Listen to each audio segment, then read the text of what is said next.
Sunday, we get in and we're like, okay, well, I was like, I really want to see this Transformers Prime panel. I really do. I want to see this making of Prime panel. So we get in and line up and we hear rumbling, or I hear rumblings at least, that the Prime panel, making of Prime panel I should say, has been switched with the Collector's Club. And I was like, I'm not going to see this crappy Collector's Club stuff.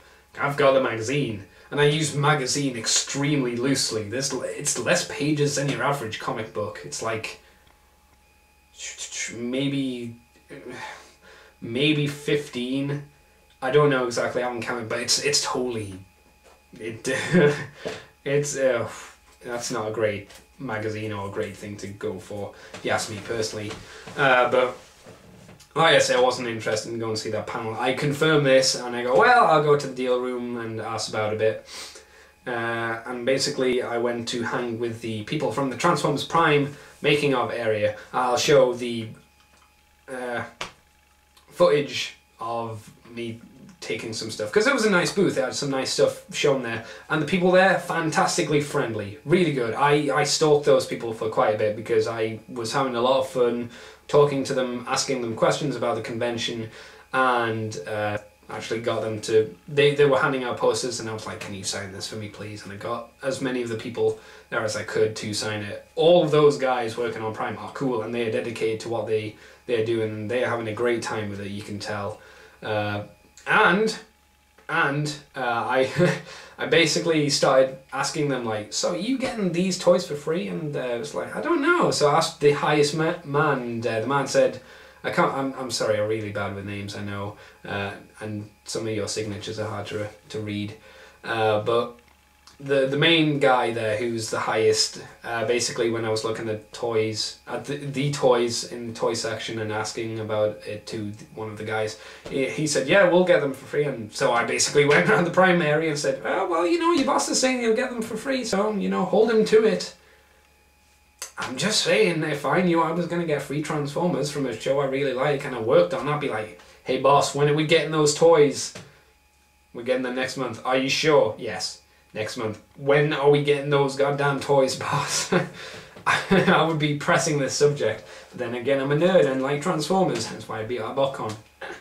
They were really cool. Like I say, all those guys were fantastic and they gave me a lot of cool information. And I got some quite nice video footage, which is a nice lead-in to the footage. Oh, hey. I'm doing awesome. It's like a Moonbase reunion. It is. Dude, you know I always promote you Moonbase in all my videos, right? Yeah, I've said it along the weeks, and I still do to this day. I've been promoting you guys since I started the shop. I was like, oh my god, I recognize that voice. And I saw your name and I was like, yes, it's John. That was this episode. Is it?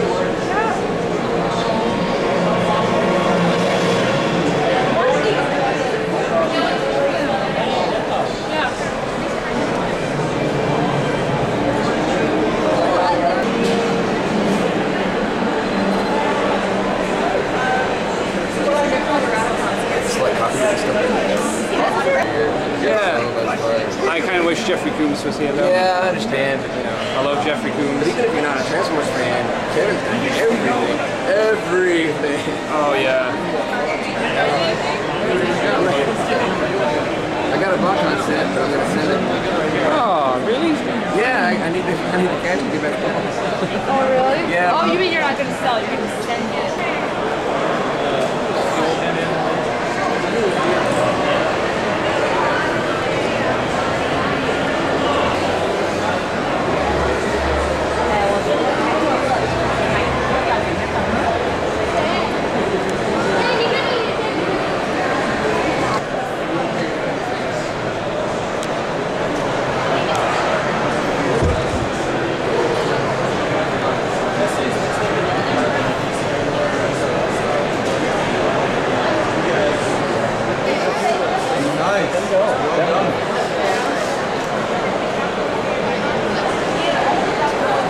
Just move forward in the line.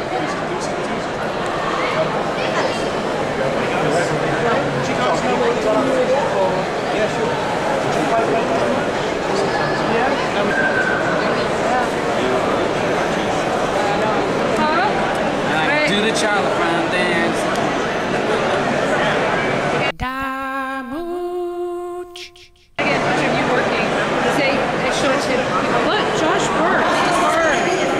for a living.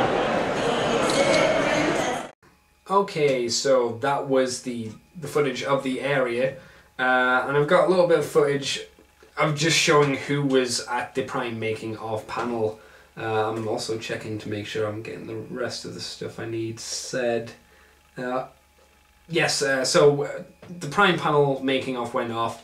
I actually found it less interesting than I thought I would, on the basis that I'd already asked most of these people most of these things and had been talking with them for quite a bit anyway. So I was like, I know most of this stuff. So that I guess that was a problem with me being weird and stalkery and really wanting to get as much information about the show as I could. Apparently it will be shown in the UK on Cartoon Network as well, so I'm told. When they couldn't give me an answer, and I said, well, are we getting an HD? And they couldn't give me an answer for that either. I was like, well, that's fair enough. That's more to do with Cartoon Network and contracts and legal mumbo jumbo. So I was like, that's fine. I'm not going to watch it probably in the UK because I don't have HD and I'm already down. If I was in America, and see, this is the thing about the Hub I've noticed. They don't seem to make their channel very available for people to get. From what I hear, it's you have your satellite thingy, then you need to pay an extra $100 to get a load of channels, which I wouldn't care about, plus the hub. If there was a package where I could get the satellite and just the hub, I'd be sorted. I wouldn't care, because those are the only two I'd care about and the only two I'd want. But that's just me, if I lived in America by any chance. So, like I say, that panel was cool, it was interesting, but mainly because I like those guys and they were really awesome people anyway. And I'll just, before I throw in that clip, I'll also throw in this clip, because it is Prime related, and it was next to their little booth area, which was kind of a hub area, I guess. It had a big ass face of Prime, which was a little creepy. I think it was Movie Prime, but I can't really remember off the top of my head. I'm sure the footage would probably confirm whatever, where you could have your photo taken by it. I didn't. I should have done, because I would have done a stupid face next to it, as I tend to do in pictures. And then next to that you had the giant Optimus Prime statue, which I still think looks terrible. There was a reason why I was very against the look of Prime, and it's because of that statue. The hands, the proportions on that thing are horrible, especially compared to how it looks in animation. That statue is a terrible, terrible representation of what the character looks like, in my opinion, of course. And below that, because say that was up here, and then down here was a little spinny wheel where you could win some free prizes, which I went to twice, which I only meant to go to once as far as I'm aware. I can't remember everything you could win. You could win a magnet, a light, a poster, and something else as well. I think you could win 5 things, and you spun the wheel. It was either you landed on Autobot, Decepticon insignias, Prime, Megatron. Maybe that was it? Oh, you could win a pen, because on the Autobot Decepticon insignia you got the crap stuff, and I can't remember exactly. The Prime, you actually got a big ass poster of Prime, which I wanted. That was the thing I wanted, so I could get the people to sign it. I was not so lucky. I got the magnet, and I was like, yeah. And actually, the first time around I got the light, and I was like, woo, little tiny light. That's great. I was like, well, second time round I'm gonna definitely get this. And I was basically off by 1 where I won the crappy magnet. I was like, oh crap. I really wanted that Prime poster. I would have got that crap framed and, you know, hung on a wall, but it was not meant to be, I guess. I should have tried to do it again, but obviously it was the Sunday and I didn't have time. So I'll throw in those little clips now and break up me talking, and then we will try and wrap up the rest of the footage I've got left. So let's go. Spin the wheel of justice. And I had the pleasure of spending the past year working with these guys on Transformers Prime. And I'm gonna let you guys actually introduce yourselves, so you can start talking. Hey, I'm Bob Rossi. I'm one of the producers. I'm Dwayne Capizzi. I'm one of the producers and the head writer. I'm David Hartman. I'm the supervising director / art director. And I'm Christophe Vacher. I'm the supervising color designer. I'm Aaron Archer. Often I'm the special thanks to guy and the Robot Rhode Island guy.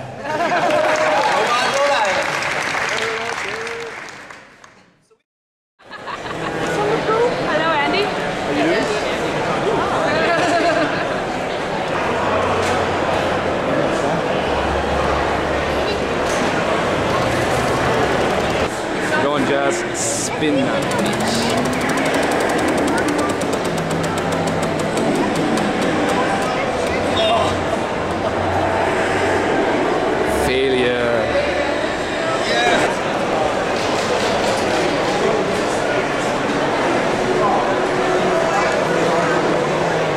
So basically, straight after the Prime panel there, or the making of Prime panel, I should say, we had the G1 voice actor panel, which was the last of the panels, which was obviously, you know, you hear them talking and stuff, and it kind of went the way I thought it would.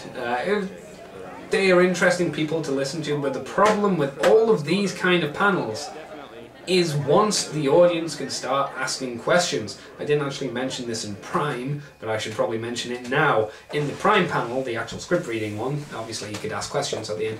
This one dude decided to go, hey, I'm starting up my own animation company, a producing company or something weird like that. I've got files on all of you. Is that did this guy think about what he was saying? Did this guy even think that it might sound a little bit weird and stalkery to say that? Apparently not, and he was asking I can't even remember exactly what he asked, but it disgusted me so much to hear him say that. And then at the end he says, I might be hiring you in the future. Not like that, I've actually made it sound a lot more fun and less creepy the way he said it. It's like, I'll see you in the future maybe for employment. Oh, God's sake, Jesus. The only other one in Prime, the Prime panel, which actually this was in the Prime making of panel, that made me groan, was so Knockout's gay. What's up with that? Oh no, so is Knockout gay? Oh God, why? Why do you? I really get a little bit irritated when people keep saying, oh, this character must be gay. It's a robot. It doesn't have any sexual desires like that, I would imagine. It's an alien robot. Come on, people, really? I think the Prime making of panel staff handled it quite well and made it kind of jokey, because the way I look at it is, he's just very interested in how he looks. He's very vain. Doesn't make him gay. Doesn't mean he has that kind of sexuality or anything like that. Not that there's anything wrong with that. I'm just saying, it's a robot. Why would it do that? I mean, you could then bring up the argument of why did the robots have genders at all, like RC and stuff, but that's for something else entirely, I would say, but I don't know. They handled it well, but I remember just slapping my forehead going, oh God, really? Okay. Back to the G1 voice actor panel. Like I said, as soon as that hit, I was like, okay, well, I'm gonna go to the toilet now, because I really couldn't stand to see the questions. I know how they usually go, and that's why I usually don't go to voice actor panels, because some people with their questions really annoy me. Those are the people that really annoy me, the ones that ask the superfluous annoying questions like, how do I get into the business? Oh, I mean, you need to be talented for one, I keep thinking. You know, I'm just saying, you need to have some kind of talent. Clearly you don't. Whether that sounds mean or not. It does sound mean, but I don't really care. There's not much to say about the G1 panel. It was good to hear them talk, and Morgan Lofting is a quality lady. And everybody else was cool on that panel. Next was the story building panel, which was the most disappointing of all, because obviously the previous year, Sunday, was when they revealed the oh shit stuff for the toys, while this was just like, here's the story and other stuff, what we are building upon, like the 13 and Exiles, which is the book, and some other stuff, and here's some stuff from the stuff that we were going to put in the toy vault, which was the Action Masters that were never released, which was interesting enough to see. I mean, it didn't blow my mind or anything, but it was disappointing in the fact that I was expecting toys or more big reveals, and they got this, oh, here's the 13, and I was like, oh well, it's cool. They said, they basically talked as well a little bit about the continuity, because people have mentioned before, or they've mentioned before, that Prime and War for Cybertron are connected, and the way they basically say it is they're connected, but not really, kind of like the G1 comics are connected to the G1 cartoon. And to me, I roll my eyes at that a little bit, and I thought, well, that's a little lazy, that's a little bit cop-outy. That's like saying Micromasters are related to Star Saber. Strangely enough, the only two things I have on the desk at this present, and the argument there would be, well, Brainmaster is pretty much a Micromaster. That's how the argument of it felt to me. I was like, I don't know, I felt a bit cop-outy. Just say, yeah, we did. It's not really related, but it's an alternate dimension. It's an alternate reality like the rest of the Transformers stuff, but it has similarities. That's all you had to say. You didn't have to say, well, it's like the G1 comic, blah, blah, blah, blah, blah. It is connected. It's like, well, it's not really. Well, that's my opinion on it anyway. So, like I say, disappointed, but interested to learn about the 13. Whether they're a great thing to have in, it's okay to have. It's an interesting idea to have. They explained why there are female chassis. I guess the best way to describe the female Autobots and Decepticons. The reason is because one of the 13 was obviously a female or female chassised robot, and the reason that there are so few female Transformers is because there was out of 13 there's only one, so it's like 12 to 1, and that's apparently the amount on Cybertron. For every 12 Autobots, 12 male chassis robots, there's one female chassis robot. So that's like, oh well, that's kind of nice. Same for the Combiner teams and Beasts, because each of the 13 is a representation of an idea of Transformers. Like you have the normal Transformer, you have the evil Transformer, you have I guess the Librarian, you have the Beast Transformer, like the Grimlocks and whatnot, like I say, the Combiner, the Micromaster, blah blah blah blah blah. So that you know, had some interesting things, but at that time in the morning I was starting to feel very tired and sleepy. So you know, that was alright, but again, didn't blow my mind. And basically after the story building was the last minute grab for everything in the dealer room, where I met up with John again, and I saw Moon, and I've got some clips of that which I'll throw on once I've said my piece about the dealer room, because I've got another piece to say. Toy Arena, I know some people liked it, but in my last vain attempt to get the Munitioner and Explorer set, I went up to them and I saw the set for $135. I was like, it's a little bit much, because I've seen it on other tables for $130, and you know, they'd sold out. I was like, well, can you drop it by $5? They went, no. I went, you can't drop it at all, not even by $5. They went, no. I went, $5. 30 minutes to the end of the show, you're not going to drop it by $5. That's $5 is probably about £3.90, I would guess. I don't think I was asking too much to drop £3.90 or $5. That's not a lot. Why couldn't they drop $5? It's not like it was a cheap price to begin with anyway. I don't know. That annoyed me. So I went round and I picked up my deals. I got some really good deals, but I'll explain that during the whole part of my video.